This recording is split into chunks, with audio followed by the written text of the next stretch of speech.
Hello students, welcome back to our channel જ્ઞાન Ganga education. ધોરણ 8 સ્વાધ્યાય 2.2 એનો દાખલા નંબર 16 બરાબર. છેલ્લો દાખલો છે. એક નિબંધ સ્પર્ધાના આયોજકોએ પ્રત્યેક વિજેતાને ₹100 તથા વિજય ન બનનારના દરેક સ્પર્ધકને ₹25નો પુરસ્કાર આપવાનું નક્કી કરેલ છે.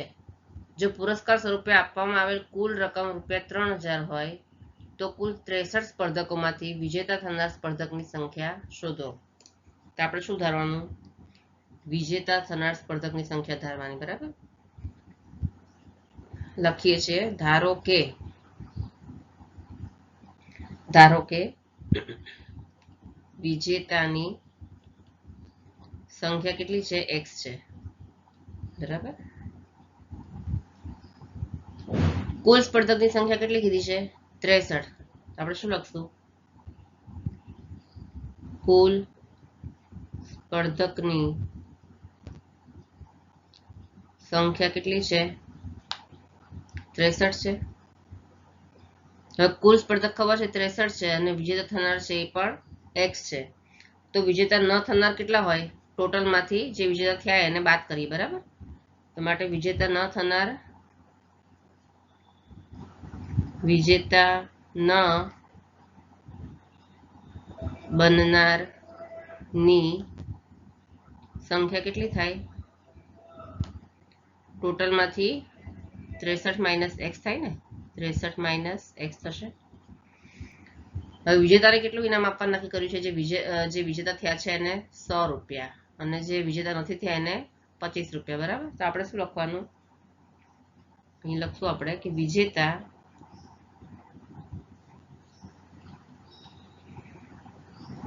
ને આપેલ પુરસ્કાર બરાબર કેટલું છે? આપવામાં આવતું પુરસ્કાર બરાબર રૂપિયા કેટલું છે? વિજેતાની સંખ્યા x છે. બરાબર, એટલે ₹100 ગુણ્યા x તો બરાબર કેટલા થાય? 100x થાય ને. 100 ગુણ્યા x એટલે કેટલા થાય? 100x થાય. તો હવે વિજેતા ન બનનારને આપેલ પુરસ્કાર કેટલું છે? ₹25 આપવાનું છે. તો આપણે શું લખશું? વિજેતા ન બનનાર નું પુરસ્કાર કેટલું છે? ₹25 છે. એટલે ₹25 ગુણ્યા ન બનનારની સંખ્યા કેટલી છે? 63 - x છે. બરાબર, 63 - x. તો 25 ગુણ્યા લખવાનું છે 63 - x બરાબર કેટલા થાય? 25 ગુણ્યા 63 કરવાના અને પછી માઇનસની સાઇન છે તો માઇનસ કરવાની અને પછી 25 ગુણ્યા x કરવાના. તો 25 ગુણ્યા 63 કરીએ તો થાય 1575 થાય. 25 ગુણ્યા 63 કરીએ ને તો થાય છે 1575. પછી માઇનસની સાઇન અને પછી 25 ગુણ્યા x એટલે 25x. બરાબર, હવે શું છે? બધાનો કુલ અહીંયા શું લખ્યું છે કે કુલ રકમ કેટલી છે? 3000 છે. પુરસ્કાર સ્વરૂપે આપવામાં આવતી કુલ રકમ 3000 છે. તો બધાનો આપણે સરવાળો કરીએ તો કેટલું થાય છે? 3000 થાય. તો આપણે શું કરવાનું? અહીંયા લખવાનું કે પહેલા લખવાનું કે આપવામાં આવતી કુલ રકમ બરાબર 3000.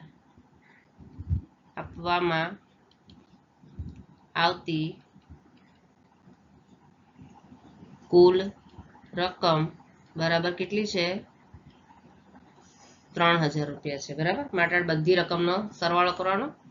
માટે અહીંયા શું કરશું આપણે? માટે કરશું આપણે 100x. બરાબર,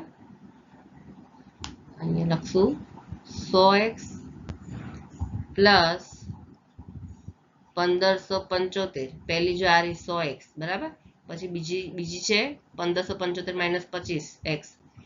તો લખશું આપણે 1575 - 25x લખશું. બરાબર, આ બેનો સરવાળો કરીએ ટોટલ તો કેટલું થાય છે? અહીંયા 1575 છે. એક મિનિટ હું ફરી લખી દઉં.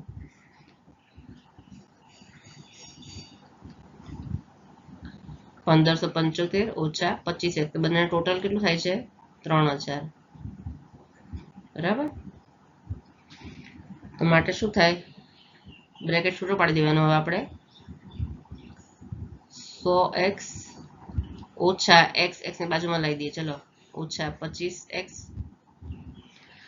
જો 100x પ્લસ 1575 અને ઓછા 25x, તો x ને x ની બાજુમાં ગોઠવી દેવાના અને પછી પ્લસ 1575 બરાબર 3000 બરાબર. માટે 100 માંથી 25 છે તો કેટલા રહેશે, 100 ઓછા 25 એટલે 75x પ્લસ 1575 બરાબર 3000. માટે 75x બરાબર 3000 અને 1575 સામે જાય એટલે ઓછા થઈ જાય, ઓછા 1575. માટે 75x બરાબર 3000 માંથી 1575 બાદ કરીએ તો રહેશે 1425 બરાબર. માટે શું થશે, માટે x બરાબર 1425 ભાગ્યા 75, x ની બાજુમાં 75 છે એ સામે જાય તો છેદમાં જતા રહે. 1425 ભાગ્યા 75 કરીએ તો કેટલા આવશે, જો આપણે છેદ ઉડાડી દઈએ, પહેલા 5 ભાગ ચલાવશું, 15 પંચા 75, અહીંયા 5 ભાગ ચાલશે. સૌથી પહેલા આવશે 5 એકા 5, 5 દુ 10, 5 તરી 15, તો 15 છે 14 થી વધી જાય તો 5 દુ 10, 4 વધ્યા, 5 અઠ્ઠા 40, 2 વધ્યા, 5 25 બરાબર. હવે ફરી આપણે અહીંયા 5 ભાગ ચાલશે, 3 પંચા 15 અને અહીંયા પણ 5 ભાગ ચાલશે, 3 સત્તા 21, 3 અઠ્ઠા 24 બરાબર. તો અહીંયા શું થશે, 3 સત્તા 21 અને 3 સત્તા 21, 5 7 9 બરાબર. 5 25 ભાગ ચાલશે પહેલા તો, 28 10 2 8 5 છે ને, 5 25, 6 7 8, 3 વધ્યા તો આવશે 5 સત્તા 35, 7 તો બરાબર આવશે 57 ભાગ્યા 3 બચ્યા. હવે કેટલા ભાગ ચાલશે, 19 તરી 57 થશે બરાબર, 19 તરી 57. તો જવાબ શું આવશે અહીંયા, બરાબર 19. તો 19 છે કોની કિંમત છે, x ની, તો માટે અહીંયા થશે x બરાબર 19 બરાબર ને, x બરાબર 19. તો આમ વિજેતાની સંખ્યા કેટલી છે, આપણે વિજેતાની સંખ્યા x સારી છે ને, તો આમ લખશું આપણે વિજેતાની સંખ્યા કેટલી છે, 19 છે બરાબર. અહીંયા તમારું ચેપ્ટર 2.2 પૂરું થાય છે. હવે પછીના વિડીયોમાં આપણે આગળનું ચેપ્ટર કરીશું, ચેપ્ટર 2.